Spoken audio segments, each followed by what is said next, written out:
عام لوگ تو امام ترمذی انہیں کہتے ہیں، لیکن ان کا پورا نام جو ہے وہ یوں لیا جاتا ہے، امام حافظ الحدیث ابو عیسیٰ محمد بن عیسیٰ بن موسیٰ سلمی الدریل البوغی ترمذی رحمۃ اللہ علیہ۔ آپ کی وجہ شہرت جو ہے وہ ترمذی شریف ہے، شمائل ترمذی، ترمذی شریف، سنن ترمذی، یہ آپ کی وجہ شہرت ہے۔ تاریخ ولادت آپ کی 209 ہجری ہے اور سورج کے حساب سے 824 عیسوی ہے، اور تاریخ وصال آپ کی چاند کے حساب سے 13 رجب 279 ہجری بنتی ہے، اور 2 اکتوبر 892 عیسوی ہے۔ تقریباً ٹوٹل عمر جو ہے وہ آپ کی 70 سال بنتی ہے قمری سالوں کے حساب سے۔ امام اعظم ابو حنیفہ رحمۃ اللہ علیہ کے وصال سے 59 سال بعد آپ پیدا ہوئے، اور آج 2015 میں آپ کو دنیا سے گئے ہوئے 1123 قمری سال ہو چکے ہیں۔ جو اللہ کے لیے کام کرتا ہے اللہ تعالیٰ پھر اس کے نام کو زندہ رکھتا ہے۔ 1123 قمری سال ہو چکے ہیں، لیکن آج بھی ان کا نام زندہ ہے۔ آپ کا مزار جو ہے وہ پکی اور بلند قبر ہے، ملک ازبکستان کے اندر شہر ترمز ہے، وہاں آپ کا جو ہے وہ مزار مبارک۔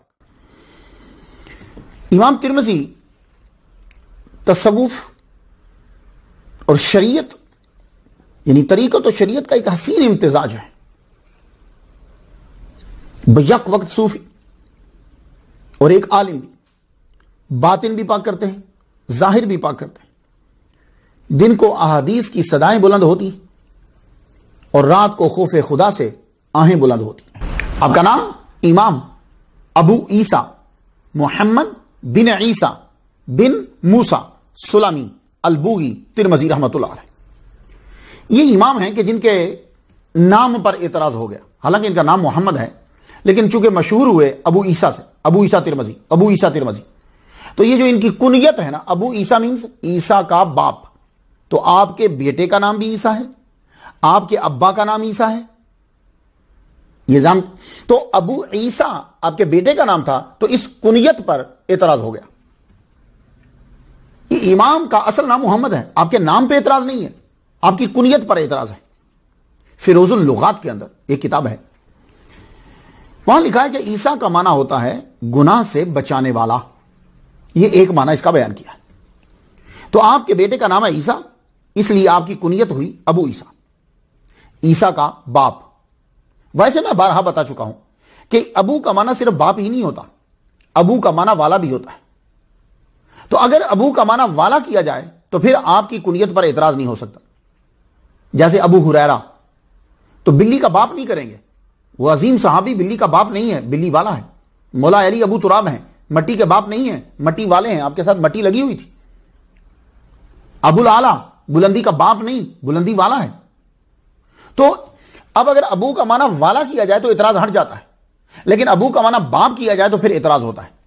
اب وہ اعتراض کرنے والوں نے اعتراض برائے اعتراض نہیں کیا، ان کے پاس ایک بات آئی، ابن ابی شیبہ نے المصنف میں کہتے ہیں کہ باپ باندھا ہے، ما یکرہ برجل اقتنا بہ، یہ باپ باندھ کر انہوں نے کہا، حدیث بیان کرتے ہیں موسیٰ بن علی اپنے والد سے بیان کرتے ہیں کہ ایک شخص نے کنیت رکھی ابو عیسیٰ، فقال رسول اللہ صلی اللہ علیہ وسلم ان عیسیٰ لا ابن لہو، تو محمد صلی اللہ علیہ وآلہ وسلم نے فرمایا ان عیسیٰ لا ابن لہو، عیسیٰ ہیں کہ ان کا باپ نہیں ہے۔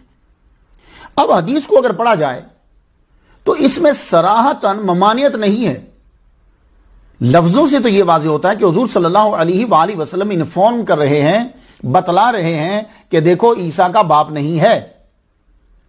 تو وہ کس عیسیٰ کا باپ نہیں ہے؟ جو ابن مریم ہے، اس عیسیٰ کا باپ نہیں ہے۔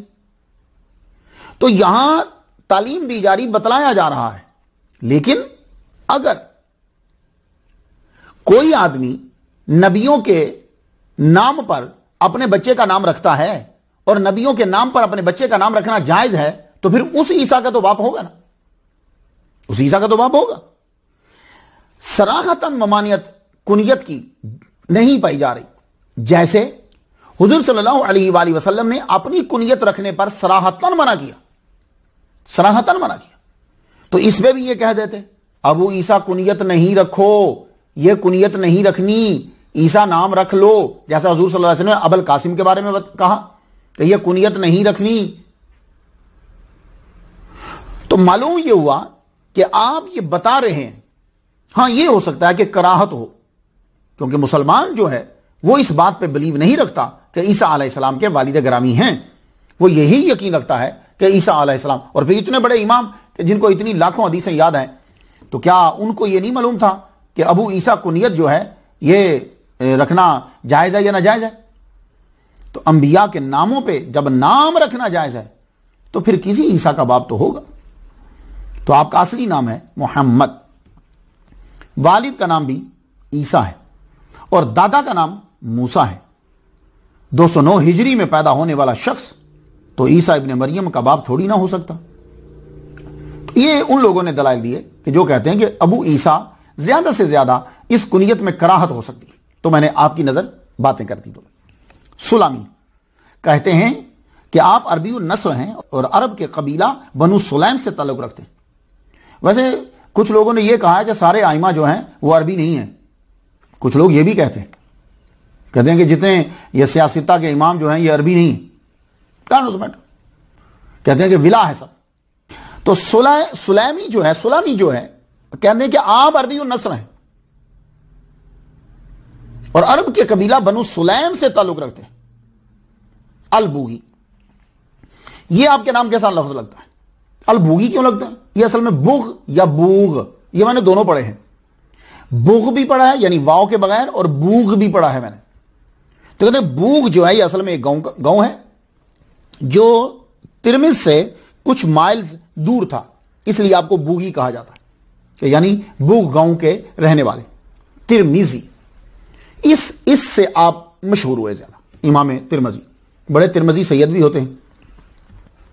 4 پروننسیشن ہیں، 4 تلفظ ہیں ترمز کے، ترمز، ترمز، ترمز، ترمز، 4 پروننسیشن ہے اس کے۔ میری بات آپ سمجھ گئے؟ اور زیادہ فصیح جو ہے وہ ترمزی ہے، ترمز ہے۔ تو ترمز جو ہے وہ ایک گاؤں ہے، ترمز کا معنی ہوتا ہے گرم، اس کا معنی گرم ہوتا ہے، اور واقعی ہی یہ موسم کی بنا پر اس علاقے کا نام ترمز رکھ دیا گیا۔ ازبکستان کے اندر اگر آج بھی آپ جائیں، یہ 2015 میں آج بھی اگر آپ کا جانا ہو تو یہ علاقہ گرم ترین علاقہ ہے ازبکستان کا۔ تو ہو سکتا ہے کہ وہاں کی جو فضا ہے موسم کی وجہ سے اس کا نام جو ہے وہ ترمز رکھ دیا گیا، اور موجودہ ملک ازبکستان کے اندر یہ آتا ہے۔ آئیے اس ولی کامل، اصلی رہبر طریقت و شریعت کا ذکر کریں اور گناہوں کا کفارہ ادا کریں۔ آپ کا اصلی نام تو محمد ہے، مگر مشہور ہوئے امام ترمذی کے نام سے۔ کون امام ترمذی؟ یہ ان لوگوں کے لیے جو لوگ تصوف میں آگے بڑھنا چاہتے ہیں، شاید کو ان کو میری تقریر سے کوئی بات مل جائے، لیکن جو میسیجز مجھے آتے ہیں پیج پہ، ان سے پڑھ کر تو یقین جانیے میں سجدے میں سر رکھ دیتا ہوں، اے مالک اس ماہ مہین پر تیرا کرم ہے کہ تو نے ہم سے یہ جو کام لیا، بڑے لوگوں کی زندگی تبدیل ہو گئی، بڑے لوگ تصوف میں آ رہے ہیں اور انہیں معلوم ہو رہا ہے کہ تصوف ہی اسلام ہے۔ آئیے، اور میں نے یہ آئمہ کی زندگی بیان کرنے، آئمہ کی زندگی اس لیے بیان کر رہا ہوں کہ تاکہ میں لوگوں کے ذہن سے یہ فرق مٹا سکوں کہ ولی کوئی اور ہوتا ہے اور علامہ کوئی اور ہوتا ہے، عالم دین کوئی اور ہوتا ہے۔ نہیں، عالم دین جو ہوتا ہے، شریعت جو ہے یہ ابتدا ہے تصوف کی، پھر اس کے بعد طریقت ہے، پھر اس کے بعد حقیقت ہے۔ یہ بات یاد رکھیے۔ تو آپ کو جب تصوف میں آنا ہے تو پھر آپ کن چیزوں پر عمل کریں گے اور وہ کہاں سے ملیں گی؟ یہی میں آپ لوگوں کو دے رہا ہوں۔ اب آپ ماشاءاللہ آپ 92 لیکچر جو ہے وہ تقریباً 92 کے قریب تو ہو چکے ہیں، اب تو کافی آپ کا سٹیٹس ہائی تو ہو گیا، اتنے لیکچر تو یونیورسٹیز کے اندر ہی ہوتے ہیں۔ اب آپ سنیے، کون امام ترمذی؟ امام ترمذی کے جن کے بارے میں امام بخاری رحمۃ اللہ علیہ نے فرمایا۔ امام بخاری رحمۃ اللہ کیا فرماتے ہیں؟ جملہ بہت دھیان سے سنیے گا۔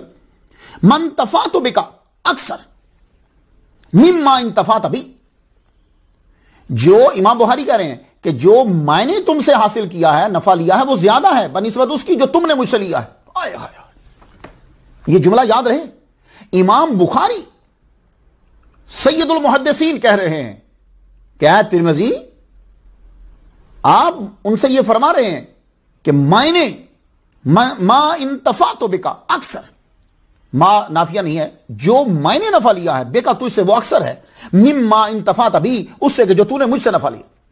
کیوں؟ اس لیے کہ امام ترمذی جو ہیں وہ شاگرد ہیں امام بخاری رحمۃ اللہ علیہ کے،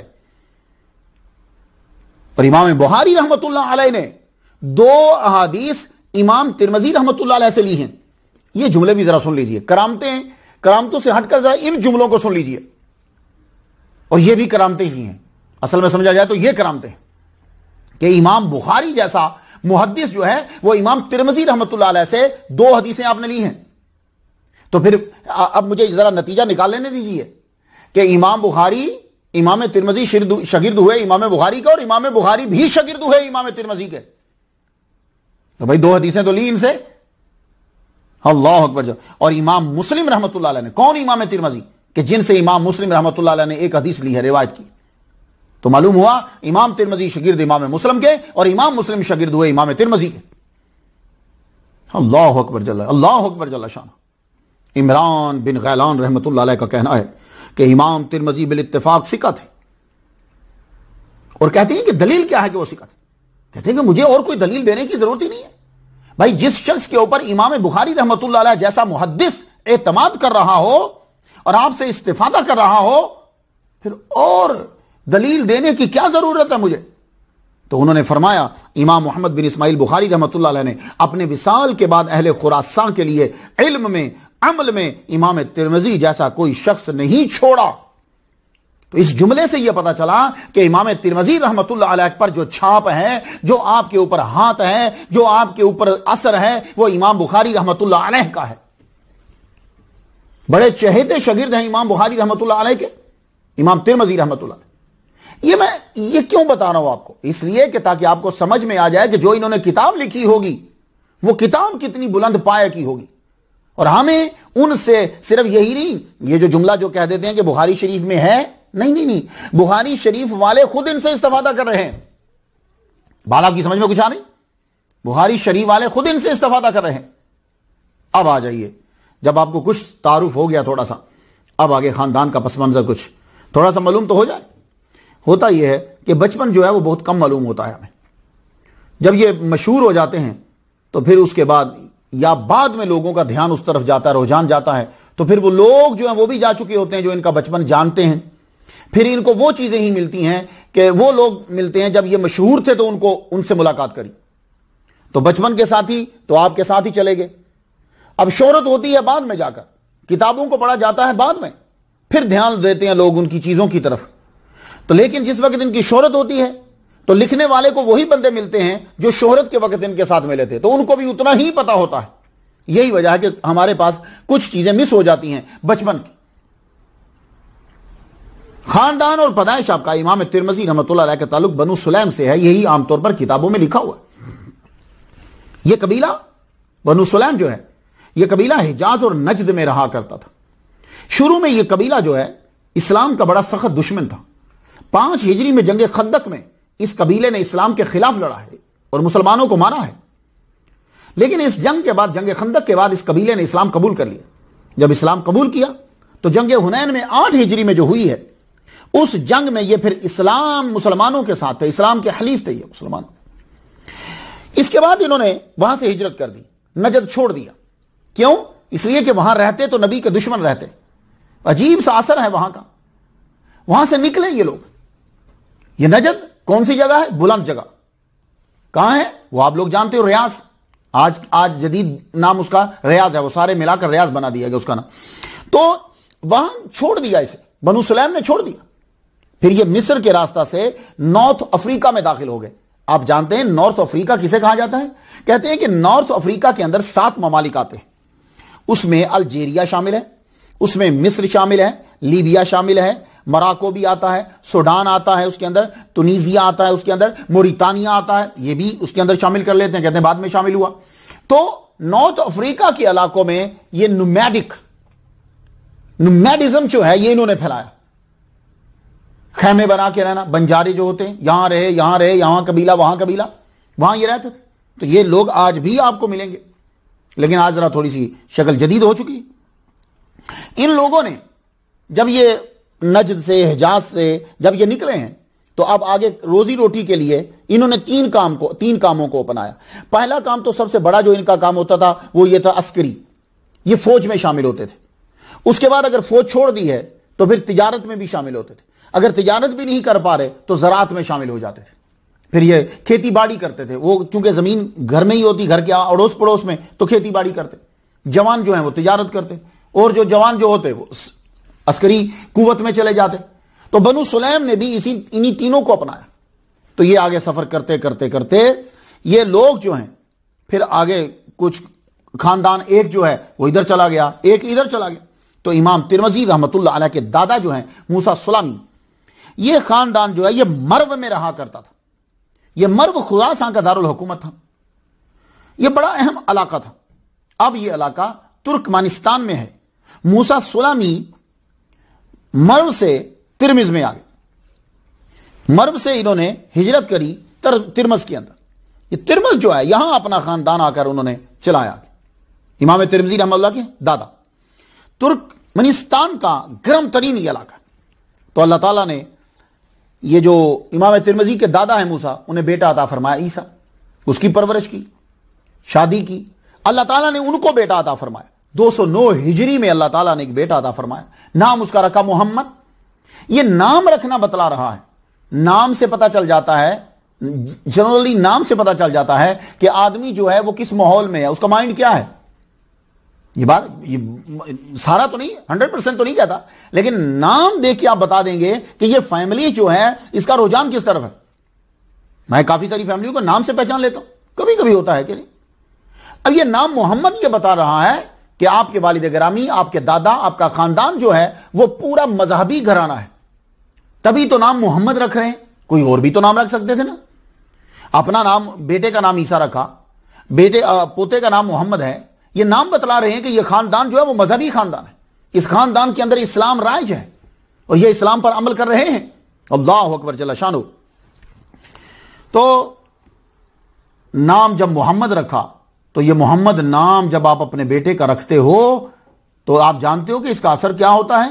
دنیا میں بھی برکت ہوتی ہے اور آخرت میں بھی اللہ تعالیٰ اس نام کے صدقے اس کی بخشش فرما دیتا. اور نام کا اثر کیا ہوا؟ نام کا اثر یہ ہوا کہ رب تعالیٰ نے بلا کا حافظ عطا فرمایا. سبحان اللہ. محمد مصطفیٰ کے صدقے سے سبھی تو چیزیں مل رہی ہیں، آپ کے نام کے صدقے سے تو مل رہی. گھر میں کوئی بڑا محدث یا مفسر ایسا نہیں کہ کوئی آپ سمجھے کہ گھر میں کوئی ماحول تھا جیسے کہ کوئی علامہ ہے، مفسر ہے، نہیں، ایسا نہیں تھا. آپ کو دین حاصل کرنے کا خود سے شوق ہوا. بنیادی تو تھا، خود سے آپ کو شوق ہوا. قرآن مجید حفظ کیا، علم حاصل کیا. اس لیے یہی وجہ ہے کہ امام ترمذی رحمۃ اللہ علیہ کی لائف میں ہم دیکھتے ہیں کہ آپ جب سفر کرنے کے لیے نکل رہے ہیں تو تقریباً 20 سال آپ کا ترمذ کے اندر قرب و جوار میں آپ کا قیام ہے. قرآن مجید حفظ کیا، ابتدائی علوم پڑھے کہ جس کی ضرورت ہوتی ہے آگے بڑھ کر، یہ ساری چیزیں کی. تو گھر میں کھیتی باڑی کی طرف آپ کو کوئی رجحان نہیں تھا. 20 سال کی عمر میں جب آپ خود مختار ہو جاتے ہیں تو آپ نے علم الحدیث کو چنا، کھیتی باڑی کو اور زراعت کو نہیں چنا. تو خاندان نے بھی پھر بعد میں آپ کی خواہش کے سامنے اپنے سر کو جھکا دی. اب آپ حدیث لینے کے لیے، حدیث یاد کرنے کے لیے نکل کھڑے، اور وہ دور حدیث کا دور تھا.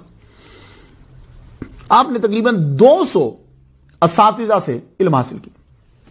200 دیکھیں، استاد اساتذہ اب کم ہوتے جا رہے ہیں. کیوں؟ اس لیے کہ لوگوں نے دور دراز سے علم کو اکٹھا کر لیا ہے. ایک ایک ماہ کا سفر کر کے ایک ایک حدیث کو اکٹھا کیا، وہاں سے لیا، وہاں سے لیا، ہزاروں سے ایک ایک نے اکٹھا کیا. تو اب استاد ذرا کم ہوتے جا رہے ہیں، کیونکہ اس لیے کہ علم جو ہے وہ جمع ہوتا جا رہا ہے. علم ایک جگہ جمع ہوتا جا رہا ہے. 200 کے قریب آپ کے اساتذہ ہیں. آپ نے خراسان میں پہلے علم حاصل کیا، خراسان سے پھر آگے آپ بڑھتے ہیں بصرہ کی جانب، کوفہ کی جانب. 42 ٹیچرز تو آپ کے صرف کوفہ میں ہیں. اس کا مطلب ہے کہ کوفہ میں آپ نے کافی علم حاصل کیا. واسط میں گئے، رے میں گئے، حجاز میں گئے. تو امام ترمذی رحمۃ اللہ علیہ نے پھر اساتذہ کے پاس بیٹھ کر علم حاصل کیا اور اسے یاد کیا. اللہ اکبر جل شانہ. اور یہ جو علم ہوتا ہے، ویسے بھی جس انسان کی میموری، قوت حافظہ زبردست ہوتی ہے، وہی انسان جو ہے وہ ہر مقام میں کامیاب ہوتا ہے. جو جلدی بھول جاتا ہے پریشانی ہو جاتی. تو محدثین کو اللہ تعالیٰ نے خاص نظر عنایت ہے جو حدیثوں کو یاد کرتے ہیں. حضرت ابو ہریرہ رضی اللہ تعالیٰ عنہ کا صدقہ، میرے نبی کا فیض، رب خاص کرم فرماتا ہے کہ ان کو قوت حافظہ بلا کی عطا فرما دیتا ہے. کیوں؟ اس لیے کہ انہوں نے حدیثوں کو یاد تو کرنا ہے. یہ ڈیپینڈ ہی کرتی ہے قوت حافظہ کے اوپر. قوت حافظہ جب کمزور ہو جاتی ہے تو ضبط کی شرط کمزور ہو جاتی، جب ضبط کی شرط کمزور ہوتی ہے تو حدیث کمزور ہو جاتی ہے. یہی وجہ ہے. اب میں چند اساتذہ کا ذکر کر دوں تاکہ آپ کو اساتذہ کا بھی پتہ چل جائے اور ہمارے امام اعظم ابو حنیفہ رحمۃ اللہ علیہ کا بھی پتہ چل جائے. یہ میں نے خاص طور پر اس ٹاپک کو چنا ہے. بہت سے لوگوں نے مجھے کہا امام اعظم کا ذکر کریں، امام اعظم کا ذکر کریں. آپ کیسے سوچ سکتے ہو کہ میں امام اعظم رحمۃ اللہ کا ذکر نہیں کروں گا یا اشرف جہانگیر سمنانی رحمۃ اللہ علیہ کا ذکر نہیں کروں گا؟ یہ کیسے ہو سکتا ہے؟ پیر میرے لیے لیکن ان لوگوں کے اوپر بہت سے لوگ بول چکے ہیں. میں چاہتا ہوں کہ کسی ایسے گوشے کی جانب جو ہے وہ میں بیان ضرور کروں گا تو کہ لوگوں کو فائدہ حاصل ہو. تو میں نے یہ کہا کہ محدثین کا جب تذکرہ شروع کیا تو میں نے یہ چنا اس ٹاپک کو میں بیان لازمی طور پہ کروں اس کے اندر کہ ان لوگوں نے جو علم حاصل کیا ہے وہ علم حضرت امام اعظم ابو حنیفہ رحمۃ اللہ علیہ کا ہی فیض ہے. اب آپ آ جائیے امام ترمذی رحمۃ اللہ علیہ پہ. امام ترمذی رحمۃ اللہ علیہ کے پہلے استاد امام بخاری رحمۃ اللہ علیہ، یعنی پہلے استاد کیا جو میں بیان کر رہا ہوں. ترمذی رحمۃ اللہ علیہ کے ایک استاد ہوئے امام بخاری. امام بخاری رحمۃ اللہ کا وصال ہوا 256 ہجری میں ان کو بیان کر چکا ہوں. اس وقت امام ترمذی رحمۃ اللہ علیہ کی عمر 47 سال تھی. آپ امام بخاری رحمۃ اللہ علیہ سے 15 سال چھوٹے ہیں عمر میں. امام بخاری رحمۃ اللہ علیہ ان سے بہت پیار کرتے تھے. امام بخاری رحمۃ اللہ علیہ ان سے 2 احادیث لی. یہ محبت کی علامت ہے اور آپ پر اعتماد کی دلیل ہے کہ آپ ان کو کتنا سکا سمجھتے تھے.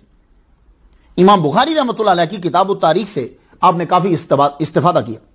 امام بخاری رحمۃ اللہ علیہ کے حوالے سے 50 احادیث آپ نے بیان کی ہیں اور ان 50 میں خود امام بخاری رحمۃ اللہ علیہ نے صرف 7 اپنی کتاب میں لکھی. یہ دیکھیں تو اس لیے آپ کبھی یہ بھی نہ کہیے کسی ایسے مولوی کے پاس آپ بیٹھے ہیں کہ جس کا مقصد ہوتا ہے امام اعظم نعمان بن ثابت رحمۃ اللہ علیہ کی توہین کرنا. اگر کبھی آپ ایسے مولوی کے پاس بیٹھے ہیں تو یہ میری باتیں آپ کے لیے ایک بڑی طاقت ثابت ہوں گی کہ امام ترمذی رحمۃ اللہ علیہ نے امام بخاری رحمہ اللہ کے حوالے سے 50 حدیث لی ہیں اور ان 50 حدیث میں سے خود امام بخاری رحمہ اللہ نے اپنی کتاب میں 7 بیان کی ہیں. تو کسی سے اگر کوئی حدیث بیان کم کرتا ہے یا نہیں کرتا تو اس کا مطلب یہ نہیں ہوتا کہ وہ شخص سکا نہیں ہے، وہ کمزور ہے. یہ بات نہیں.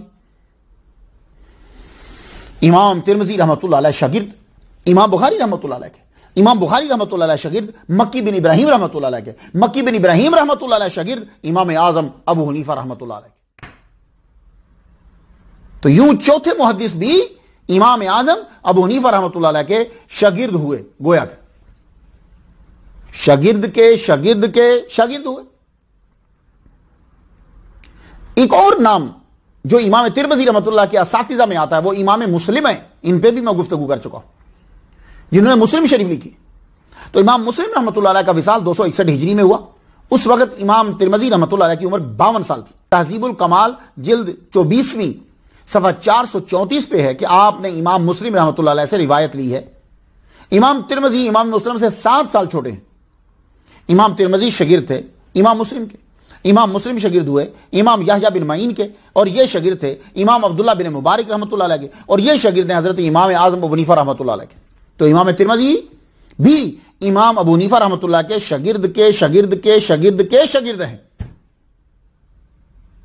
امام ترمذی رحمۃ اللہ علیہ ترمذی شریف میں امام مسلم رحمۃ اللہ علیہ سے ایک حدیث روایت کی ہے اور امام مسلم نے بھی مسلم شریف میں آپ سے ایک حدیث روایت کی ہے.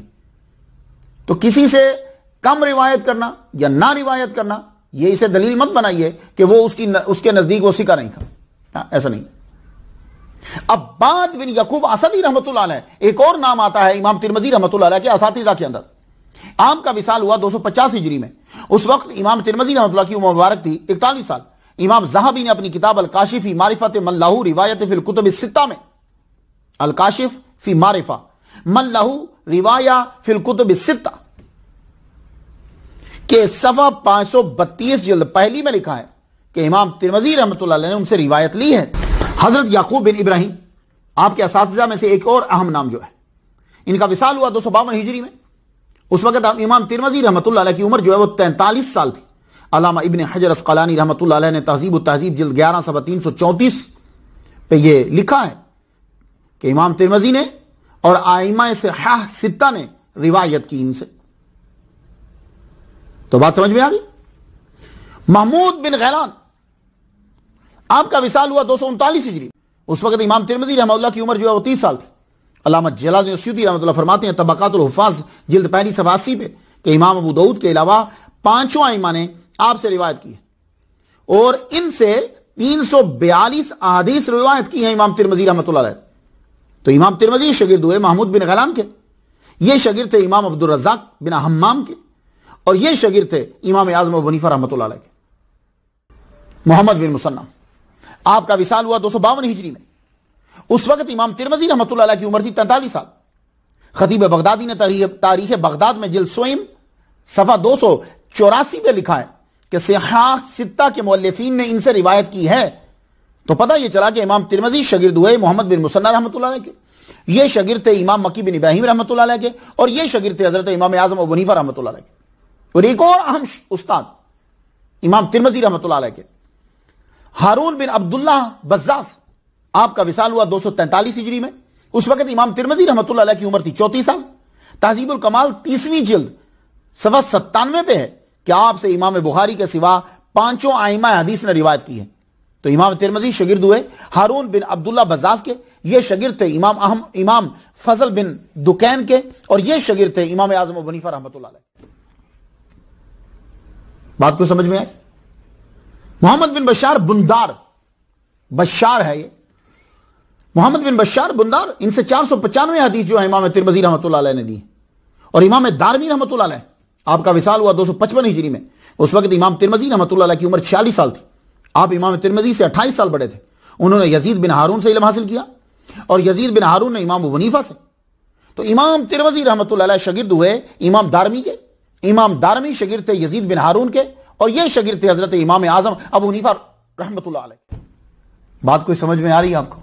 اللہ اکبر جل شان، اللہ اکبر جل شان۔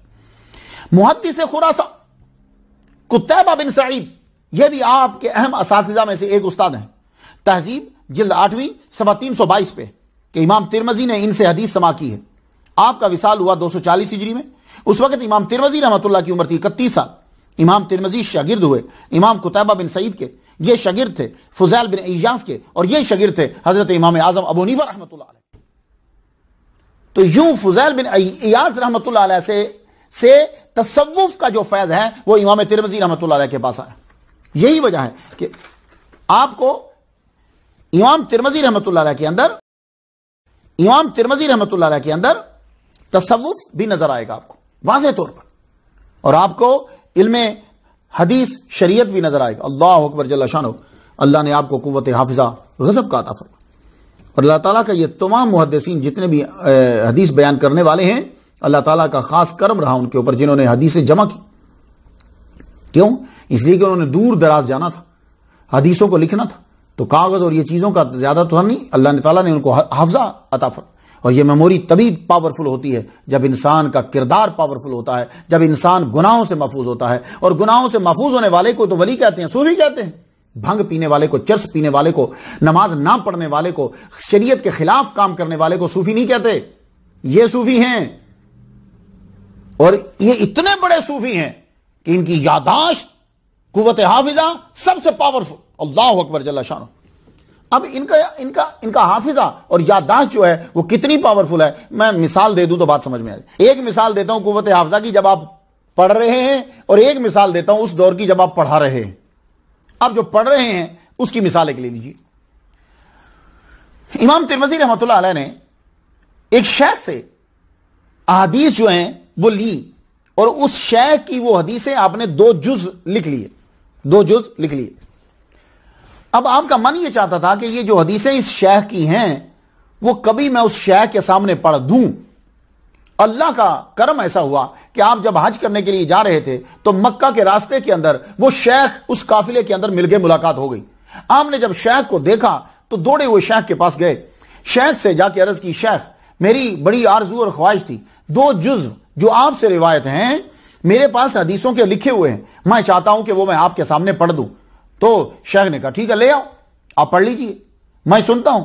آپ اپنے خیمے کے اندر گئے، امام ترمذی رحمۃ اللہ علیہ جب آپ اپنے خیمہ کے اندر گئے تو وہاں تلاش کرنے لگے اپنے صندوق میں، تو آپ کو وہ 2 جز جو ہے وہ نہیں ملے۔ آپ نے پھر کیا کیا کہ جزو کے جتنے کاغذوں کی موٹائی ہوتی ہے اتنے کاغذ ہاتھ میں پکڑے اور شیخ کے سامنے چلے گئے. کیوں؟ اس لیے کہ جز تو کہیں رکھ چکے تھے. آپ کو معلوم تو تھا نہیں کہ شیخ ملیں گے, لیکن یہ یاد تھا کہ میں نے 2 جز اس شیخ سے لکھے ہیں. آپ کہنے لگے یہ شیخ چلے گئے تو کیا کروں گا؟ آپ ان کے سامنے بیٹھ گئے. کہنے لگے حضور اجازت ہو پڑھنا شروع کروں؟ کہنے لگے ہاں شروع کرو. تو آپ نے ان احادیث کو جو اس شیخ سے روایت تھی پڑھنا شروع کر دیا. ایسے کمال سے کوئی مسٹیک آپ نہیں کر رہے. شیخ سن کر بڑے خوش ہوئے اور آپ نے یوں دیکھنا چاہا کہ کیا لکھا ہے. دیکھا تو کاغذ سب کے سب صاف ہیں, کاغذ کے اوپر تو کچھ لکھا ہوا ہی نہیں ہے. شیخ غصہ میں آ گئے, کہنے لگے کیا تم ہم سے مذاق کر رہے ہو؟ آپ فوراً سے امام ترمذی ادب بن کھڑے ہو گئے. کہنے لگے حضور نعوذ باللہ من ذالک, میں اپنے استاد سے مذاق کروں, عالم دین سے مذاق کروں؟ میں تو خود شرمندہ ہوں, لیکن میں یہ قیمتی وقت اور آپ کو جو ہے وہ کھونا نہیں چاہتا تھا. میری آرزو تھی, لیکن ہوا کیا کہ وہ جو 2 جزو میں نے لکھے ہوئے تھے وہ میں کھو گیا, وہ میرے پاس نہیں ہے. شاید میں گھر چھوڑ آیا ہوں. میں یہ موقع ہاتھ سے جانے نہیں دینا چاہتا تھا, میں اس لیے آپ کے سامنے بیٹھ گیا. میرے قوت حافظہ, میرے حافظہ کے اندر وہ تمام جز جو ہیں وہ سارے کے سارے منوان جو تھے وہ پورے کے پورے یاد ہیں مجھے. میں آپ کے سامنے وہ پڑھ رہا ہوں. اللہ اکبر جل شانہ. استاد پھر اپنی آپ کو کہا ٹھیک ہے بیٹھو نیچے پڑھو. تم بڑے خوش ہوئے. آپ نے وہ سارے 2 جز پڑھ دیے, ایک غلطی نہیں نکلی. شیخ خوش ہوئے, اور شیخ اتنے خوش ہوئے کہ انہوں نے 40 احادیث مبارکہ اسی وقت آپ کے لیے مزید پڑھ ڈالی کہ جو خاص انہی سے روایت کرتا تھی. یہ عنایت ہوتی ہے بہت زیادہ. اللہ اکبر جل شانہ. جب آپ نے احادیث ان کو دیں تو آپ نے فوراً سے وہ حدیثیں جو 40 انہوں نے جب پڑھ کر وہ چپ ہوئے, آپ نے منون ویسے ہی وہ 40 حدیث اپنے شیخ کو سنا دی. شیخ نے آپ کو دعائیں دی. یہ ہے آپ کی قوت حافظہ کا ایک واقعہ. اب آپ آخری عمر کا واقعہ سن لیجئے. یہ کرامت ہے. ہم کرامتیں تلاش کرتے ہیں کہ کوئی اڑ رہا ہو, ہم کرامت تلاش کرتے ہیں کہ کوئی ہمارا کوئی چھپا ہوا سیکرٹ واقعہ بتا دے. اللہ کے بندو, ہو سکتا ہے کہ وہ سیکرٹ واقعہ اس کو کسی اور نے پہلے بتایا ہو. کوئی اڑ رہا ہے تو یہ کیا خوبی ہے, پرندے اڑ رہے ہیں تو پرندے انسانوں سے افضل ہوتے ہیں. پانی پہ چل رہا ہے تو کیا یہ کوئی کرامت ہے؟ جانور جو ہیں وہ جتنے ہیں, پانی کے مچھلی تیر رہی ہے تو کیا مچھلی انسان سے افضل ہوتی ہے؟ تو تیرنے والا افضل تو نہ ہوا نا. یہ کرامتیں ہیں, یہ کرامتیں. ان لوگوں سے ہمیں محبت کرنا ہے. یہ صوفی ہیں, یہ ولی ہیں, یہ اصل لوگ ہیں. اب یہ کم کرامت ہے. اب سن لیجئے ذرا. بچپن آپ کو طالب علمی کے دور کی تو بتا دی نا, اب ذرا سنیے آخری عمر کی, جب آپ پڑھانے لگے. کتنے بڑے آپ محدث اور صوفی اور ولی اللہ. اللہ اکبر جل شانہ. اب یہ کرامت ذرا سن کر حیران ہو جائیں گے آپ. اللہ کی یاد کثرت سے کرتے تھے. کوئی ایسا امام نہیں گزرا, وہ فقہ کا امام ہو, حدیث کا امام ہو, کوئی بھی امام ہو. ہمارے جتنے اسلاف ہیں وہ سب کے سب تہجد ضرور پڑھتے تھے, اٹھ کر اللہ تعالیٰ کی بارگاہ میں رویا کرتے تھے, تو اللہ تعالیٰ ان پہ کرم فرماتا تھا. آج وہ لوگ ہم میں نہیں ہیں. کیوں؟ اس لیے کہ ہم نے صبح کی یونیورسٹی میں داخلہ بند کر دیا ہے لینا. کچھ ہاتھ نہیں آتا بے آہ سحر گاہی. صبح کے وقت اٹھ کر روئے بنا کچھ ہاتھ نہیں آئے گا. اٹھو, صبح کی یونیورسٹیز میں پھر سے داخلہ لو, پھر سے داخلہ. دیکھو وہاں سے کیا نالج آتا ہے. اللہ اکبر جل شانہ. آپ اللہ تعالیٰ کی یاد میں بڑا روتے تھے, بہت روتے تھے. اتنا روتے تھے کہ آخری 2 سالوں میں, اور ایک جگہ میں نے پڑھا 4 سالوں میں آپ کی بینائی چلی گئی, دیکھنا آنکھوں نے بند کر دیا. اتنا روتے تھے آپ. اللہ, اور یہ ضبط ایسی شرط ہے علم الحدیث میں, جوں یہ کمزور ہوتی جاتی ہے تو اس کی روایت کردہ حدیث بھی جو ہے وہ کمزور ہو جاتی ہے. حدیث تو صحیح ہوتی ہے, متن صحیح ہوتا ہے, اس حدیث کے اوپر یہ لگ جاتا ہے سند میں کمزوری آ جاتی. اللہ اکبر جل شانہ. آپ نے کبھی مشکات شریف پڑھی ہے؟ مشکات شریف پڑھیے گا, وہاں ایک لفظ لکھا ہوتا ہے, ان کی ایک اپنی اصطلاح ہے متفقن علیہ. یہ اصطلاح ہر ایک کی اصطلاح ہے. متفقن علیہ یعنی یہ حدیث بخاری نے بھی بیان کی ہے, مسلم نے بھی بیان کی ہے, تو کہتے ہیں متفقن علیہ. تو جو حدیث دونوں کتابوں میں ہو وہ تو متفقن علیہ ہے. اس آدمی کے بارے میں کیا خیال ہے کہ جس کے اوپر دونوں امام بخاری رحمۃ اللہ اور امام مسلم رحمۃ اللہ دونوں جو ہیں وہ اتفاق کر رہے ہوں, اس پر اعتماد کر رہے ہوں, اور وہ امام ترمذی رحمۃ اللہ. تو امام ترمذی رحمۃ اللہ علیہ وہ ہستی ہیں کہ آپ کے اوپر اعتماد ہے، اللہ اکبر جل شانہ، آپ پر اعتماد کرتے ہیں، امام بخاری اور حدیث لی ان سے، امام مسلم اعتماد کرتے ہیں اور حدیث لی ان سے۔ آپ کی شہرت خراساں سے نکل کر دور دراز علاقے تک پھر پہنچی، آپ علم حاصل کر کے گھر واپس آئے، خراساں میں پڑھانا شروع کیا۔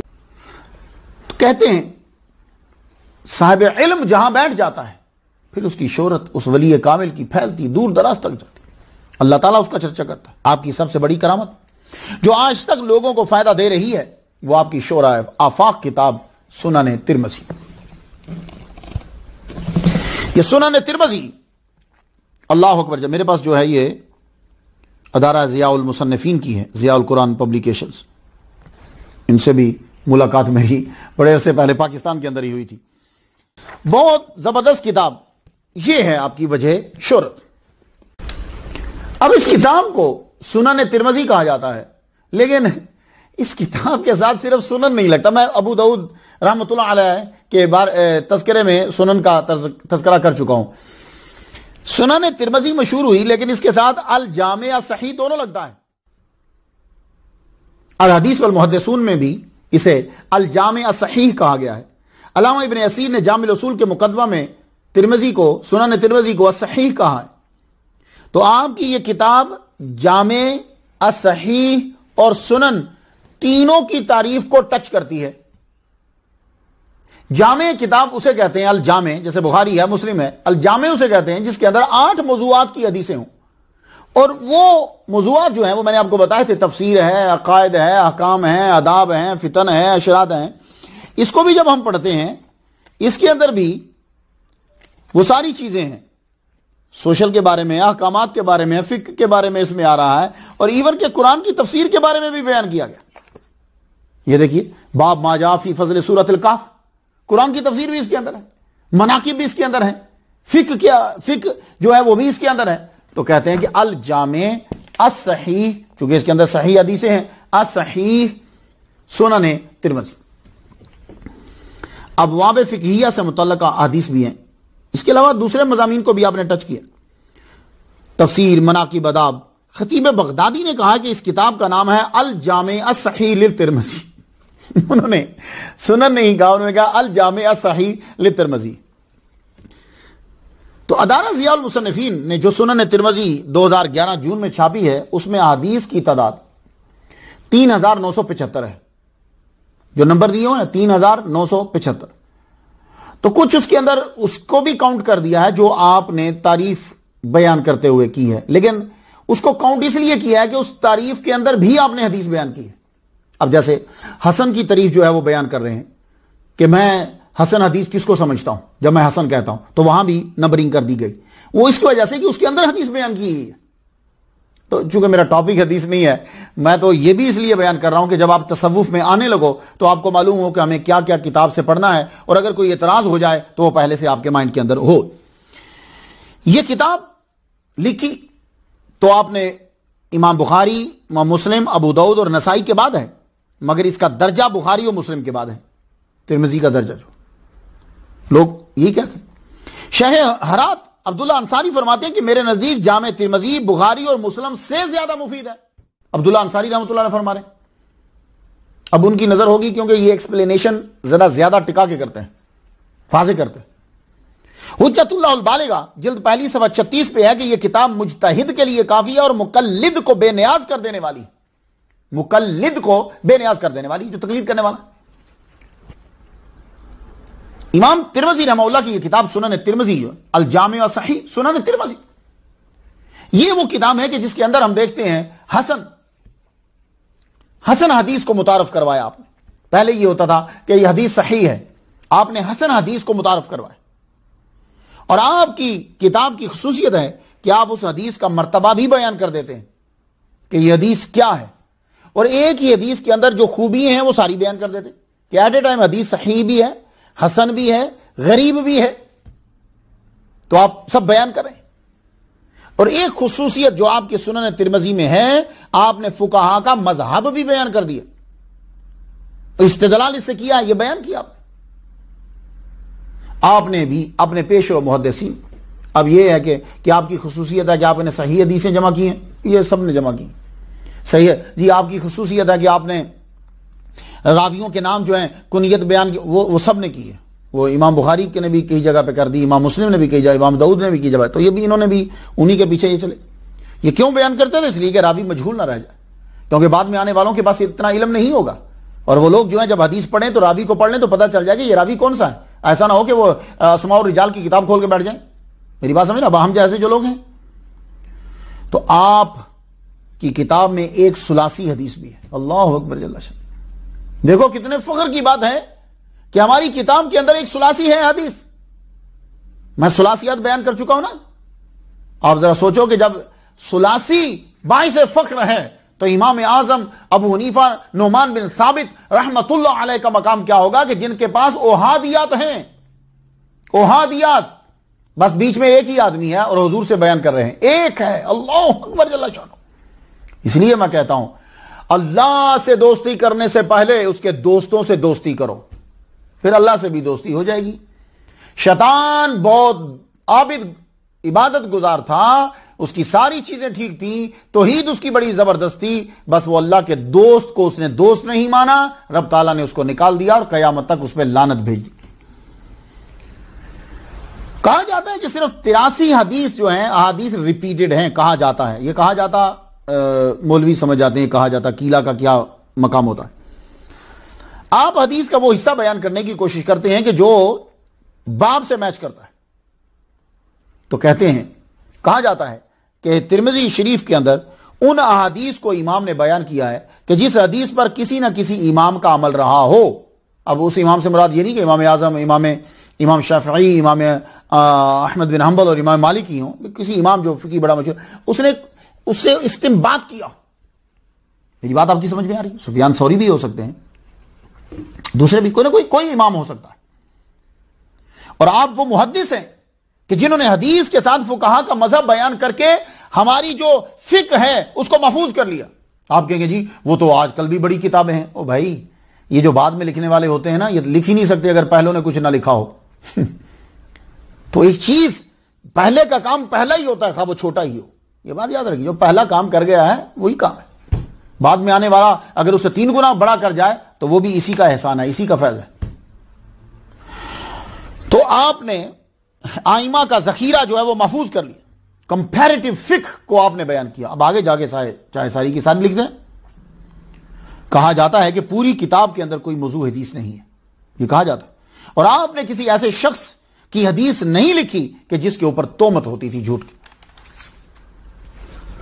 اور آپ نے حدیث لکھتے ہوئے سب سے پہلے ان شرائط کو مد نظر رکھا جن شرائط کو ملوث خاطر رکھتے تھے امام بخاری اور امام مسلم رحمۃ اللہ. پھر ان شرائط کو جو امام ابو داؤد اور امام نسائی نے مقرر کری, آخر میں وہ حدیث لاتے جو ضعیف ہیں مگر کسی نہ کسی فقیہ نے اس سے مسئلہ نکالا ہے, تو اس کے مسئلہ نکالنے نے اس حدیث کو پاورفل بنا دیا. کیونکہ ضعیف کا مطلب یہ نہیں ہوتا کہ وہ حدیث موضوع ہے, گھڑی گئی ہے, خراب ہے, نہ ایسا نہیں ہے, جھوٹی ہے نہیں. ضعیف کا مطلب یہ ہوتا ہے کہ وہ پھر کوئی مسئلہ سند میں پڑ گیا ہے. اب وہ مسئلہ ہو سکتا ہے کہ جس نے پہلے حاصل کی ہو اسے نہ ہو, اس تک روایت صحیح پہنچی ہو, ان تک روایت جو ہے وہ راوی جو پہنچا ہو اس میں خرابی ہو, ایسا بھی ہو سکتا ہے. بس اب امام اعظم نعمان بن ثابت رحمۃ اللہ علیہ کے جو راوی ہیں وہ تو بالکل حضور صلی اللہ علیہ وسلم کے دور کے قریب کے راوی ہیں. اب آگے جتنا بڑھتے جائیں گے آپ, وہ راوی دور ہوتے جائیں گے, تو مسئلہ دور ہوگا, مسئلہ پہلے میں نہیں ہوگا. امام علی بن مدینی رحمۃ اللہ علیہ نے سب سے پہلے حدیث کی کلاسیفیکیشن کی, اس کے بعد پھر امام بخاری رحمۃ اللہ علیہ نے اس کام کا بیڑا اٹھایا. پھر اس کام کو جس امام نے کتاب کا بنیادی جزو بنایا ہے وہ ہے امام ترمذی رحمۃ اللہ علیہ. یہ ساری باتیں بہت مشکل ہیں, لیکن اس کو پلیز یاد کر لیجیے تاکہ آپ جب حدیث بیان کریں تو آپ کا اعتماد ہو, یقین ہو کہ میں حضور کا جو فرمان بیان کر رہا ہوں وہ بالکل برحق ہے, فلاں کتاب سے لیا ہے, اور فلاں اور کتاب کو لکھنے والے اتنے پائے کے ہیں. اور ہمارے اولیاء کرام اور صوفیاء کرام جو عمل کرتے تھے وہ قرآن اور حدیث کے خلاف نہیں کرتے تھے. وہ الگ بات ہے کہ ہم لوگوں کو وہ نہ آیت یاد ہو نہ حدیث یاد ہو, یہ الگ بات. تو آپ کی الجامع صحیح سنن ترمذی کا ترہ امتیاز کیا ہے؟ Classification and verification. یہی وجہ ہے کہ کشف الظنون میں ترمذی شریف کا درجہ بخاری اور مسلم کے بعد ہے. امام ترمذی رحمۃ اللہ علیہ نے اپنی کتاب میں 9 مختلف ٹرمز کو بیان کیا ہے. یہ ہے خاص چیز ترمذی شریف کے اندر. یہ ٹرمینالوجی آپ بھی یاد کر لیجئے. یہ تو نہیں ہو سکتا کہ ایک دم سے یاد ہو جائیں، لیکن کبھی کام دیں گی، سنتے رہیں گے تو ایک آدھ تو یاد ہو جائے گی. آپ نے مختلف ٹرمز کو استعمال کیا ہے، اصطلاحات کو استعمال کیا. پہلی اصطلاح ایک جو آپ نے استعمال کی وہ کیا ہے؟ ھذا حدیث صحیح. یہ کوئی نئی ٹرم نہیں ہے، لیکن آپ نے اس کو استعمال کیا. ھذا حدیث صحیح، یہ حدیث صحیح ہے. اب میں ایک حدیث پڑھنا چاہتا ہوں کہ آپ اس کو جیسے بیان کرتے ہیں. حدیث نمبر 3817 حدیث کا نمبر ہے. اب حدیث سنیے ذرا اور ایمان تازہ کر لیجئے، اور اولیاء اور صوفیاء کا عقیدہ مضبوط ہو جائے گا. کیا ہے؟ انا عائشہ رضی اللہ تعالیٰ عنہ، حضور صلی اللہ علیہ وسلم کی زوجہ محترمہ. انا عائشہ قالت لی رسول اللہ صلی اللہ علیہ وسلم. انا عائشہ قالت لی رسول اللہ صلی اللہ علیہ وآلہ وسلم. حضرت بی بی عائشہ سے روایت ہے کہ حضور صلی اللہ علیہ وآلہ وسلم نے مجھ سے یہ کہا، انا جبریلا، کہ جبریل علیہ السلام یقرأ علیک السلام، وہ تجھے السلام علیک کہہ رہے ہیں، تجھ پر سلام دے رہے، تجھے سلام دے رہے ہیں.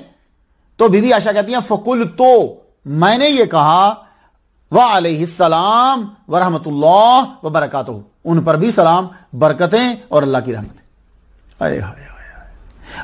مجھے تفصیل میں نہیں جانا، بس آپ یاد کیجئے، آپ کا بھی ذہن ہے، آپ بھی ماشاءاللہ سمجھ تو گئے ہوں گے. اب آ جائیے، یہ اس کو آگے انہوں نے لکھا ھذا حدیث صحیح. یہ ہے طریقہ. اب صحیح حدیث کہتے کسے؟ صحیح حدیث میں کوئی زیادہ گہرائی میں نہیں جاؤں گا. کیوں؟ اس لیے کہ حدیث کا تو ٹاپک نہیں ہے. میں چلتے ہوئے تیزی سے بتا دوں کہ حدیث صحیح کسے کہتے ہیں. میں پہلے بھی بتا چکا ہوں کہ 5 شرائط ہوں تو صحیح حدیث کہلواتی ہے. راوی مسلمان بالغ عاقل، ٹھیک ہے، متقی، اور ہر راوی حدیث کے حصول کے بعد اس کی حفاظت کرتا ہو. سند شروع سے آخر تک متصل ہو، بیچ میں کوئی بندہ سکپ نہ ہو، سلپ نہ ہو. راوی اپنے سے زیادہ ثقہ کی مخالفت نہ کرتا ہو، کوئی خفیہ عیب نہ ہو. صحیح کی آگے پھر کس میں کر دی؟ اب جب لیکچر ہوتا ہے تو پھر صحیح لے ذاتے ہی اور صحیح لے غیرہ ہی. تو یہ صحیح حدیث. اس کے بعد جو دوسری ٹرم آپ نے استعمال کی وہ حسن ہے، جس میں یہ خاص آپ کی اپنی لگتی ہے. حسن، ھذا حدیث حسن. صحیح کی تمام شرائط پائی جاتی ہوں، لیکن ایک شرط میں تھوڑی سی کمزوری ہو، وہ ضبط میں، تو اسے کہتے ہیں حدیث حسن ہے. ضبط کیا ہے؟ یعنی یاداشت تھوڑی سی کمزور ہو گئی. یہ نہیں ہے کہ وہ ہر چیز بھول جاتے، تھوڑی سی یاداشت جو ہے وہ کمزور ہو گئی. اب حدیث حسن آپ لکھتے ہیں ھذا حدیث حسن. بھائی اس کے لیے میں نے تقریباً رات ساری لگا دی. میں نے پوری تقریباً کوئی 1000-1500 کے قریب حدیثیں جو ہے نا وہ دیکھ دی تاکہ آپ کو میں مثال دے سکوں. اب یہ ھذا حدیث حسن آپ کی حدیث مبارکہ 3518 نمبر. الدعاء لا يرد بین الاذان والاقامت، اذان اور اقامت کے درمیان مانگی گئی دعا رد نہیں کی جاتی. آئے ہائے ہائے. تو آگے لکھتے ہیں ھذا حدیث حسن. اور اس حدیث کے اوپر تبصرہ کیا ہے. میں حدیث کا ٹاپک نہیں، لیکن آپ کو صرف لفظ کے بتانا چاہتا ہوں. ضعیف، یہ بھی ٹرمز آپ نے استعمال کی. لیکن یہ ضعیف حدیث ہوتی کیا ہے؟ اکثر لوگ یہ سمجھتے ہیں کہ ضعیف حدیث وہ ہوتی ہے جو موضوع ہو، جھوٹی ہو. نہیں، یہ غلط ہے. وہ متن صحیح ہوتا ہے، ٹیکسٹ بالکل صحیح ہوتا ہے. سند کے اندر جو راوی ہے نا، ان راویوں میں کوئی ایک راوی ایسا آ جاتا ہے کہ اس کی ضبط کی وجہ سے یا کسی اور وجہ سے وہ حدیث جو ہے وہ ضعیف ہو جاتی ہے. متن خراب نہیں ہوتا راوی. اب یہ ان کی ایمانداری ہے، حدیث اکٹھا کرنے والوں کی ایمانداری ہے کہ ان کو کوئی ہلکا سا بھی عیب نظر آیا ہے تو انہوں نے فوراً بیان کر دیا، کہیں قیامت کے دن جو ہے وہ حدیث بیان کرنے والے پھنس نہ جائیں. اللہ اکبر، اللہ اکبر. آج ہم ٹیکسی چلا کر آئمہ پر اعتراض کر دیتے. غریب حدیث، یہ بھی ایک ٹرم استعمال کی کہ ھذا حدیث غریب. یہ حدیث غریب ہے. غریب کا مطلب اردو میں تو بولتے ہیں غریب جس کے پاس پیسے نہیں ہوں. تو حدیث غریب ہے کا مطلب کیا ہوگا؟ یہ غریب جو ہے یہ صفت مشبہ کا صیغہ ہے. اس کا معنی ہوتا ہے غریب کا معنی تنہا، غریب کا معنی اپنے اقارب سے جو دور ہو جائے، رشتہ داروں سے دور ہو جائے، اس کو کہتے ہیں غریب. تو عام سادہ تعریف غریب حدیث کی کیا بنے گی؟ وہ ہوتی ہے کہ جس کی روایت میں ایک شخص مستقل ہو، ایک شخص سند کے تمام طبقات میں یا بعض طبقات میں. تو غریب مطلق وہ حدیث ہے کہ شروع کا راوی ایک ہی ہو. جیسے غریب حدیث ہے ھذا حدیث غریب. اب یہ کہاں ہے؟ انما الاعمال بالنیات، یہ میں نے بخاری سے حوالہ دیا. اب ترمذی شریف سے غریب حدیث سن لیجئے. ان من الشعر حکمتا، بعض شعروں میں حکمت ہوتی ہے. تو قال ابو عیسیٰ ھذا حدیث غریب. اب کیا کیجئے، اب لفظ بول دیا ہے، ٹرمینالوجی تو آپ تک پہنچانا تو ہے نا مجھے. ھذا حدیث غریب، یہ 2771ویں حدیث ہے. یہ اب آ جائیے، ایک اور ٹرمینالوجی آپ نے استعمال کی ہے، اصطلاح وہ ہے حسن غریب. ھذا حدیث حسن غریب، حسن بھی اور غریب بھی. حدیث یہ ٹاپ کی ہوتی ہے مگر سند جو ہے وہ اس کی ایک ہی ہے. اب ذرا حدیث 156 نمبر حدیث ذرا سماعت کر لیجئے. حضرت علی بیان کرتے ہیں کہ حضور صلی اللہ علیہ وآلہ وسلم نے فرمایا یا علی، آئے علی، اللہ اکبر. تو بھائی یا علی ویسے نہیں تو چلو نبی کی سنت سمجھ کر ہی بول دیجئے. کیا کہا حضور نے؟ یا علی. ٹھیک ہے نا؟ تو میں بھی کہتا ہوں یا علی، کیوں؟ میرے نبی نے کہا، محبت سے نہیں. تو چلو حدیث کے لفظوں پر عمل کرتے ہوئے ہی یا علی کہہ دیا کرو. تو حضور نے کیا کہا؟ یا علی. آئے ہائے ہائے، یا علی سلاسن، 3 چیزیں ایسی ہیں کہ بھائی جلدی کرو، لا تؤخرھا، دیر مت کرو. کون سی؟ الصلاۃ اذا آنت، وقت ہو جائے نماز پڑھ. والجنازہ، اور جنازہ اذا حضرت، حاضر ہو جائے ادا کر دو. والایم اذا وجدت لها کفوا، ابھی میں دیر نہیں کرو، بیوہ ہے تو جلدی سے شادی کر دو جب اس کا کف جو ہے وہ مل جائے. قال ابو عیسیٰ ھذا حدیث غریب حسن. تو میں نے وہ 1000 حدیثیں جو ہیں وہ مجھے دیکھنا پڑیں تاکہ آپ کو ان کی اصطلاح جو جہاں انہوں نے استعمال کیا وہ حدیث میں آپ کے سامنے بیان کر دوں. اب ایک اور جو آپ کی اصطلاح ہے وہ ہے صحیح غریب. یہ اصطلاح ہے، حدیث کے راوی ٹاپ کے ہیں مگر سند ایک ہی ہے، دوسری سند نہیں ہے. تو کیا بول دیتے ہیں؟ صحیح غریب. اب یہاں ایک حدیث پھر بولنا چاہتا ہوں جس کے ساتھ آپ نے کہا کہ ھذا حدیث صحیح غریب.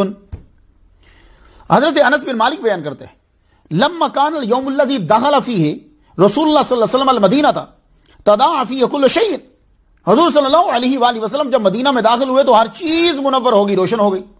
تو لکھتے ہیں پوری حدیث آگے کچھ اور ٹکڑا ہے، حدیث صحیح غریب. یہ ابو عیسیٰ رحمۃ اللہ علیہ نے لکھا. ایک اصطلاح آپ کی ہے حسن صحیح غریب. کہتے ہیں کہ یہ ترکیب جو امام ترمذی رحمۃ اللہ علیہ نے بنائی ہے یہ محدثین کے لیے کنفیوژن پیدا کر دیتی ہے کہ حسن صحیح غریب. اب یہاں میں ایک حدیث پیش کر دیتا ہوں کہ جس کو آپ نے آخر میں لکھا حسن صحیح غریب. یہ حدیث 1814 نمبر ہے. ان کی عبد الرحمن بن ابی امرا اپنی دادی کبشہ سے بیان کرتے ہیں کہ وہ فرماتی ہیں کہ حضور صلی اللہ علیہ وآلہ وسلم ہمارے گھر آئے، آپ نے مشکیزے کو منہ لگا کے پانی پیا. مشکیزہ دیکھیں، مشکیزے کو منہ لگا کے پانی پیا. وہ مشکیزہ جو حضرت عباس کے مزار کے اوپر ہے، مشکیزہ اسے کہتے ہیں. مشکیزے کو منہ لگا کے پانی پیا اور آپ تشریف لے گئے تو آپ کی دادی اماں نے اٹھ کر مشکیزے کا وہ حصہ کاٹ کے برکت کے لیے اپنے پاس رکھ لیا کیونکہ اس کو نبی کے منہ مبارک لگا ہے. اللہ اکبر جل شانہ. اسے عشق کہتے ہیں. یہ صحابہ کرام ہے کہ آپ کا منہ مبارک لگا. تو کیا ان کی توحید میں فرق آ گیا؟ ہو سکتا ہے کہ آپ لوگ بہت زیادہ علامہ ہیں، ہمیں تو صوفیاء نے سکھایا ہے یہ محبت کی علامت ہے. تو وہ حصہ کاٹ کے رکھ لے. تو اس کے آگے وہ لکھتے ہیں ھذا حدیث حسن صحیح غریب. بات کوئی سمجھ میں آ گئی آپ کے؟ اب ایک حدیث ٹرمینالوجی جو آپ نے استعمال کیا ہے حسن صحیح، میں آپ کو ڈیفینیشن نہیں سمجھا رہا، میں وہ حدیث ہی لے کر آگے آپ کے سامنے کہ جس کے آگے آپ نے اس ٹرمینالوجی کو استعمال کیا ہے. یہ میرے ان لسنر کے لیے ہے جو پی ایچ ڈی کر رہے ہیں، ایم اے پڑھ رہے ہیں، اور یا جو مسلسل سنتے آ رہے ہیں، ان کے لیے اب یہ مشکل نہیں. ہمارے احمر بھائی ہیں، میں بڑا متاثر ہوا ہوں احمر صاحب سے. علاؤ الدین صاحب اتنی لائبریری ہے، میرا تو دل چاہتا ہے کہ میں ان کی لائبریری میں چلا جاؤں. تو حسن صحیح. اب ابن صلاح ان سے چلیے، ان سے پوچھتے ہیں آپ کے نزدیک اس کا مطلب یہ تھا، آپ کیا کہتے ہیں؟ کہتے ہیں کہ امام ترمذی کا مطلب اس اصطلاح سے یہ تھا کہ ایک حدیث آپ کو 2 سند کے ساتھ ملی، 2 سند کے ساتھ ایک حدیث ملی. ایک سند بڑی ٹاپ کی تھی صحیح کی شرائط کے ساتھ، ایک حدیث جو ہے وہ شرائط تو صحیح والی تھی لیکن تھوڑا سا ضبط میں یا کوئی مسئلہ آ گیا دوسری سند میں، تو آپ نے جب اس حدیث کو بیان کیا تو آپ نے کہا کہ یہ حدیث جو ہے یہ صحیح بھی ہے اس سند کے لحاظ سے اور حسن ہے دوسری سند کے لحاظ سے. یہ ابن صلاح کا کہنا، اور ابن صلاح یہ بڑا ضروری ہے، جو آدمی حدیث پہ سٹڈی کر رہا ہے نا اس کو ان کو پڑھنا بہت ضروری ہے. تو یہ کتاب جو ہے آپ اس میں یہ فرماتے ہیں کہ ایک سند میں وہ حدیث ایک سند کے لحاظ سے صحیح تھی اور دوسری سند کے لحاظ سے وہ حدیث حسن تھی. اللہ اکبر جل شانہ. کچھ کا کہنا ہے کہ یہ امام ترمذی رحمۃ اللہ کی اپنی اصطلاح ہے جو آپ نے اس حدیث کے لیے بنائی جو سند کے اعتبار سے حسن سے بلند ہے اور صحیح سے نیچے ہے. مگر میں نے جب اس کو پڑھا ہے بار بار تو میری نظر میں حسن اور صحیح کو اپوزٹ تو نہیں ہے، اپوزٹ تو ہے ہی نہیں. خیر اب مثال سن لیجئے، ھذا حدیث حسن صحیح، جہاں آپ نے لکھا اس کی مثال. یہ جو حدیث مجھے ملی ہے یہ حدیث 1657 نمبر پہ. عبداللہ بن مسعود رضی اللہ تعالیٰ عنہ بیان کرتے ہیں حضور صلی اللہ علیہ وآلہ وسلم نے فرمایا صلاۃ الوسطی صلاۃ العصر. قال ابو عیسیٰ ھذا حدیث حسن صحیح. یہ حدیث حسن ہے اور صحیح ہے کہ وسطی جس کو کہا گیا قرآن مجید میں حافظوا علی الصلوات والصلاۃ الوسطی، نمازوں کی حفاظت کرو، خاص طور پر درمیانی نماز کی. تو کہتے ہیں کہ درمیانی نماز کون سی ہے؟ تو کہا درمیانی نماز ھذا حدیث حسن صحیح صلاۃ الوسطی صلاۃ العصر. صلاۃ الوسطی اصل میں عصر کی نماز ہے جو لوگ اکثر پڑھتے ہی نہیں ہیں. میں نماز پڑھانے کے لیے جاتا ہوں امریکہ میں، عصر کے ٹائم بہت کم آدمی ہوتے، کبھی کبھی تو میں اکیلا ہی پڑھ رہا ہوتا ہوں، بہت کم ہوتے. اب ایک اور حدیث سن لیجئے جو حسن صحیح ہے. داخل النبی صلی اللہ علیہ وآلہ وسلم مکہ یوم الفتح وعلیہ امامۃ سوداء. ھذا حدیث حسن صحیح. محمد مصطفیٰ صلی اللہ علیہ وآلہ وسلم فتح مکہ کے دن مکہ میں داخل ہوئے تو آپ کے اوپر کالے رنگ کا امامہ تھا. امامہ این کے نیچے، اکثر ہم اپنی لینگویج میں امامہ بولتے ہیں، تو چونکہ ہماری اردو نے امامہ اڈاپٹ کیا اس لیے امامہ بھی صحیح ہے. لیکن جب آپ عربی بول رہے ہوں گے، جیسے اب میں عربی بول رہا ہوں تو اب آپ امامہ بولیں گے، جب اردو بول رہا ہوں تو پھر امامہ بھی چلتا ہے. یہ بات یاد رکھیے گا. تو دیکھنا یہ ہوتا ہے کہ آدمی کون سی لینگویج بول رہا ہے. ہماری اردو کے اندر جو اڈاپٹ کیا ہے پروننسیشن وہی صحیح ہوتا ہے، اس لیے میں کسی کی غلطی نہیں نکالتا. لیکن اب چونکہ میں عربی بول رہا ہوں، داخل النبی صلی اللہ علیہ وسلم مکہ تھا یوم الفتح وعلیہ امامۃ سوداء. آپ کے اوپر کالے رنگ کا جو ہے وہ، اس لیے کبھی کبھی میں کالے رنگ کا بھی پہن لیتا ہوں. یہ امامہ میرے استاد محترم پہنا کرتے تھے، تو خیر اس میں کوئی مسئلہ نہیں.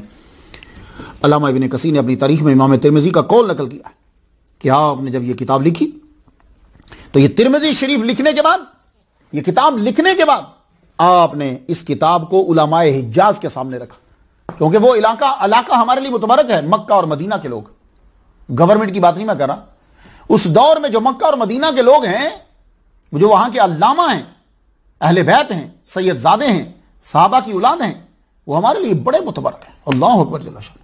تو گورنمنٹ تو ہر کی اپنی ہوتی ہے، اس کا تو الگ مسئلہ ہے. آپ نے علماء حجاز کو کتاب دی، سب نے کہا سبحان اللہ، آئے ابو عیسیٰ محمد بن عیسیٰ، کمال لکھ دیا تم نے. پھر آپ نے سنن ترمذی کو محدثین عراق کے سامنے پیش کیا. عراق بھی ہمارا مرکز تھا، ہماری نااہلیوں کی وجہ سے ہم سے چیزیں چھن جاتی. عراق کے سامنے انہوں نے بھی تعریف کی. پھر آپ نے علماء خراسان کے سامنے پیش کیا، انہوں نے بھی فخر کیا کیونکہ آپ تو یہی کہ ہیں. امام ترمذی نے پھر یہ جملہ کہا جب سارے علماء نے تائید کر دی کہ کتاب ٹاپ کی ہے، تو تذکرۃ الحفاظ کے اندر آپ کا جملہ ہے ومن کان فی بیتہ ھذا الکتاب فکأنما فی بیتہ نبی یتکلم. آپ نے فرمایا کہ جس گھر میں یہ کتاب ہے فکأنما نبی یتکلم، گویا کہ فکأنما فی بیتہ نبی یتکلم، گویا کہ حضور پاک اس گھر میں گفتگو فرما رہے ہیں. اللہ اکبر جل شانہ. کیا بات ہے یار، صوفی بنو، یہ چیزیں پکڑو. علامہ ابن یسیر نے جامع الاصول کے مقدمہ میں جامع ترمذی کا نقشہ ہی کھینچ دیا. میں کہتا ہوں کہ جو انہوں نے چند لائنوں میں کر دیا میں اپنی پوری تقریر میں نہیں کر پایا. کیا کہا انہوں نے؟ وَهَذَا كِتَابُهُ الصَّحِيحُ أَحْسَنُ الْكُتُبِ وَأَكْثَرُهَا فَائِدَةٌ وَأَحْسَنُهَا تَرْتِيبًا وَأَقَلُّهَا تَكْرَارًا وَفِيهِ مَا لَيْسَ فِي غَيْرِهِ مِنْ ذِكْرِ الْمَذَاهِبِ وَوُجُوهِ الْإِسْتِدْلَالِ وَتَبْيِينِ أَنْوَاعِ الْحَدِيثِ من الصحيح والحسن والغريب وفيه جرح تعديل وفي آخره كتاب العلل. نقشہ کہہ دیا، خدا قسم کمال کر دیا. چند احادیث پھر آپ کی نظر کر دوں. وہ پہلی حدیث تو میں نے ٹرمینالوجی کی سمجھانے کے لیے آپ کو بیان کی تھی. اب وہ حدیث جو میں برکت کے لیے سب لوگوں کے لیے پڑھتا ہوں تاکہ آپ اپنا ایمان مضبوط کر لیں. وہ حدیث فَكَأَنَّمَا فِي بَيْتِهِ نَبِيٌّ يَتَكَلَّمُ. اب ذرا چند جملے, اور مجھے مکمل یقین ہے اپنے سننے والوں پر جو بیچارے انتظار کر رہے ہوتے ہیں کہ ہمارا لیکچر ابھی ڈاؤن لوڈ ہوتا ہے اور وہ بیچارے فوراً سننے کے لیے بیٹھے ہوتے ہیں. یہ موتی ہی ہیں اور میری بخشش کا سبب ہے اگر تم نے عمل کیا. سن لو ایک حدیث سب سے پہلے آپ کی نظر کرنا چاہتا ہوں, الجامع الصحیح ترمذی شریف سے. کیوں؟ جو کہتا ہے کہ میں حدیث کو مانتا ہوں, آپ نے یہ حدیثیں زبانی یاد کرنی. ہمارا جتنا گروپ ہے, ہمارے جتنے ہیں, ہمارے ہاں پیری مریدی نہیں ہے, ہمارے ہاں سب فیض چل رہا ہے. یہ بات یاد رکھیے, ہم نے یہ سلسلہ اس لیے شروع نہیں کیا, سب فیض چل رہا ہے. بس شامل ہوتے جائیے. اللہ کا دوست بننا ہے تو اس کے دوستوں کے دوست بن جاؤ, بس فیض آگے پہنچاؤ. دیکھو پھر کس قدر فیض تم پر نازل ہونا شروع ہو جاتا ہے. حدیث نمبر 388 ہے. کس سے؟ ترمذی شریف سے. ابو ہریرہ رضی اللہ تعالیٰ عنہ سے روایت ہے, من لم یصلی رکعتي الفجر فلیصلیہما بعد ما تطلع الشمس. سفیان ثوری, ابن مبارک اور امام شافعی اور احمد اور اسحاق اسی کے قائل ہیں کہ جس آدمی کی سنن صبح رہ جائے تو وہ کب پڑھے گا؟ فلیصلیہما بعد ما تطلع الشمس, وہ سورج طلوع ہونے کے بعد پڑھے گا. یہ حدیث بہت ضروری ہے. میں جو حدیث چنتا ہوں نا وہ کوئی نہ کوئی ریزن ہوتی ہے, بس آپ یاد رکھو کبھی کام دے گی. تو 388 حدیث, آپ کی سنت رہ گئی فجر کی نماز پڑھنے کے لیے, آپ گئے, دیکھا کہ امام صاحب جماعت کرا رہے ہیں اور امام صاحب سلام پھیر دیں گے. اگر میں نے سنن پڑھی تو آپ امام صاحب کے ساتھ مل جائیے, آپ نماز پڑھیے. اب آپ نے سنن کب پڑھنی ہے؟ جب سورج نکل آئے گا. حدیث نمبر 975, حضور صلی اللہ علیہ وآلہ وسلم فرماتے ہیں, کنت نہیتکم عن زیارت القبور فقد اذن لمحمد فی زیارت قبر امہ فزوروها فانها تذکر الاخرہ. یہ حدیث نمبر 975 ہے. امام ترمذی جن سے حدیث لی ہے امام بخاری نے, تو حدیث کے ماننے والوں کے لیے یہ حدیث آپ یاد کر کے رکھیں. جو کہے کہ میں حدیث پر عمل کرتا ہوں اس کو یہ حدیث دو کہ حضور فرما رہے ہیں میں تمہیں منع کرتا تھا قبروں پہ جانے سے, اب میں تمہیں اجازت دیتا ہوں کہ تم قبروں پہ جایا کرو. فزوروها, قبروں کی زیارت کرو. اب آپ کو اگر کوئی کہے کہ 3 مسجدوں کے علاوہ کہیں نہیں جا سکتے سفر کر کے, تو فوراً یہ حدیث آپ نے پڑھنی ہے کہ فزوروها, قبروں کی زیارت کرو. فإنها تذکر الآخرہ, وہ آخرت کی یاد دلاتی ہے. تو اب اگر کوئی آدمی اس حدیث پر عمل کرنے کے لیے داتا صاحب کی قبر پر جاتا ہے, خواجہ صاحب کی قبر پر جاتا ہے, تو وہ شرک نہیں ہوگا. میں مراکو گیا, مراکش آپ کو معلوم ہی ہوگا, تو مجھے بلیو کریں کہ کوئی آدمی محمد بن سلیمان جزولی رحمہ اللہ کی قبر کا پتہ ہی نہیں بتا رہا. میں پوچھ رہا ہوں اور وہ بتا ہی نہیں رہے. اور ایک سے پوچھ بیٹھا, میں قطبیہ مسجد سے میں نکلا تو وہ میں نے کہا مولوی ہے, میں نے اس کو پوچھا کہ ویئر از دی گریو آف امام سلیمان جزولی رحمہ اللہ, آئینہ دری. آگے سے وہ حدیث شروع کر دی اس نے. وہ آئینہ دری کا ذرا وہ آگے سے حدیث شروع ہوگی, کہنے لگا لا, وہ جو لا تشدو ہے. میں نے کہا تو گھر جا رہا, کہاں جا رہا؟ بولا میں گھر جا رہا ہوں. میں نے کہا تو حدیث تو نے پڑھی ہے کہ 3 مسجدوں کے علاوہ کہیں نہیں سفر کر سکتے, تو پھر گھر کیوں جا رہا؟ تو حدیث کا مطلب تو یہی ہے نا کہ 3 مسجدوں کے علاوہ کہیں نہیں جانا سفر کر کے, تو پھر نماز جاؤ گھر. تو بس اب یہ حدیث کیا ہے؟ اب اس حدیث کے اندر جو جملہ ہے فقط اذن لمحمد فی زیارت قبر امہ, اجازت دے دی گئی محمد مصطفیٰ صلی اللہ علیہ وسلم کو اپنی والدہ محترمہ کی قبر کی زیارت کی. اب آپ خدا کے لیے دیکھیے, لڑائی کسی سے نہیں, ہم تو صوفیہ کرام کے اندر تو جھگڑا لڑائی ہے نہیں, یہ تو ہمیں زیب ہی نہیں دیتا. لیکن میں ایک بات تو پوچھ تو سکتا ہوں نا یار آپ سے, حضور پاک جب اپنی امی کی قبر کی زیارت کرنے کے لیے نکلے تھے تو کہاں تھے؟ میں چپ ہوا ہوں, کچھ پتا چلا؟ مکے میں تھے. مکہ سے آپ چلے, اب اگر آپ جانا چاہو تو مکہ سے مدینہ کی طرف جو پرانا روڈ ہے, یہ جی ٹی روڈ پہ نہیں, پرانا جو رستہ ہے اسے جائیے گا. وہ بدر, وہاں ایک گیس اسٹیشن بھی آتا ہے جس کو پیٹرول پمپ آپ کہتے ہیں, اس سے پھر آگے آئیں, وہاں بدر کا بھی علاقہ ہے. پھر آگے چھوٹی سڑک میں جائیں تو جاتے ہوئے مکہ کی طرف لیفٹ سائڈ پر حضور صلی اللہ علیہ وسلم کی والدہ محترمہ مقام ابوا لکھا ہوا ہے. حضور سفر کر کے, نیت کر کے امی کی قبر کے لیے مکہ سے مدینے کی طرف, خود بھی روئے, دوسروں کو بھی رلایا. نیت کی, قبر کی زیارت کے لیے گئے تھے نا. مقام ابوا میں مکہ تو نہیں ہے نا, مقام ابوا میں کوئی چیز تو نہیں ہے نا, قبر کی نیت کر کے گئے. تو جب نبی قبر کی نیت کر کے جا رہا ہے تو عام لوگ قبر کی نیت کر کے جاتے ہو نیک بندے کی, تو آپ کافر کیسے ہو جاتے ہو یار؟ کچھ سمجھاؤ تو صحیح نا یار. حضور پاک ماں کی قبر کی نیت کر کے گئے کہ رستے میں آ گئی؟ رستے میں نہیں آتی، نیت کر کے گئے اماں کی قبر کی. اور نیت سے یہ نیت کر کے گئے، یہ اس سے پتہ چلتا ہے کہ بار بار اللہ سے کہہ رہے ہیں کہ اللہ پاک مجھے اجازت دے، مجھے اجازت دے، مجھے نیت تھی تو اجازت مانگ رہے، تو اجازت دے دی گئی.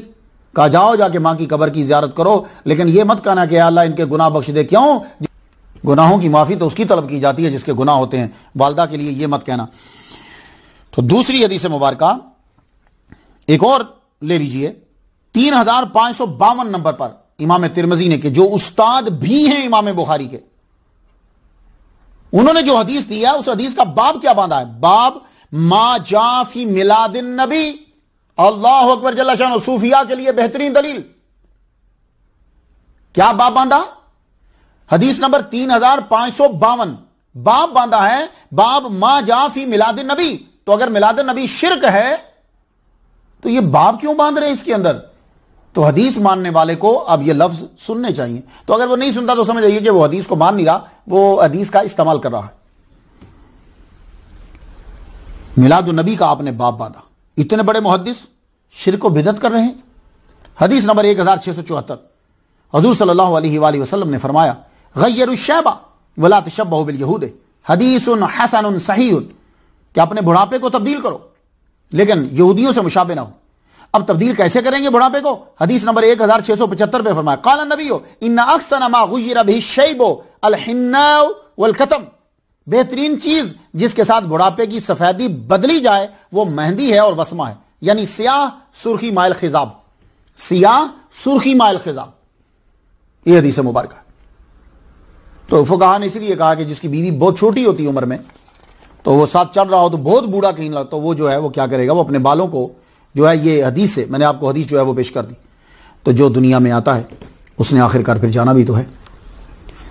آپ نے اپنی زندگی کا سفر شروع کیا 209 ہجری سے، کمال کا سفر تھا. حدیث سیکھی، حدیث سکھائی، حدیث لکھی، حدیث لکھائی، خود عمل کیا، دوسروں کے لیے آسانی پیدا کی. یہ سفر 70 سال کا ہے. عمر مبارک کے آخری حصوں میں، آخری سالوں میں آپ نبینا ہو گئے. وہ کیوں نبینا ہوئے؟ اب دیکھیے، اس کی سب سے بڑی ریزن آپ کا تصوف ہے، لیکن اس کے ساتھ باقی چیزیں بھی شامل ہوتی گئی. وہ کیا؟ پہلی ہے کہ آپ پڑھتے بہت زیادہ تھے. اس دور کے اندر جو پڑھائی ہوتی تھی وہ کیسے ہوتی تھی آپ کو معلوم ہے؟